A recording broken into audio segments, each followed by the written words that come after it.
Okay, so we're gonna do an alternative salad. Okay, so this isn't gonna have greens in it. It's not as scary as, you know, a whole bunch of lettuce. It's just carrots, apples, and raisins.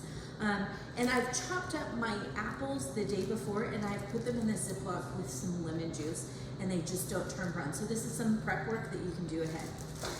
Throw those in there. Okay, then I have my carrots. I just got shredded carrots from the store. Really easy. Don't have to worry about cutting anything, which is really nice. So I'm just gonna stir that up. And since I put all that lemon juice in my apples, I'm not gonna put as much in the recipe. But if you do decide to go ahead and cut your apples as you need them, you can go ahead and use the full amount of lemon juice. You can also use frozen apples. So I have a little bit of apple juice I'm gonna put in here. Some salt, not a lot. You don't need a lot of salt in this salad just because it has a lot of flavor. Okay, and I have raisins, but you can do other fruits. You can do fresh grapes, you can do dried cranberries, you can do blueberries. All of these things are really awesome.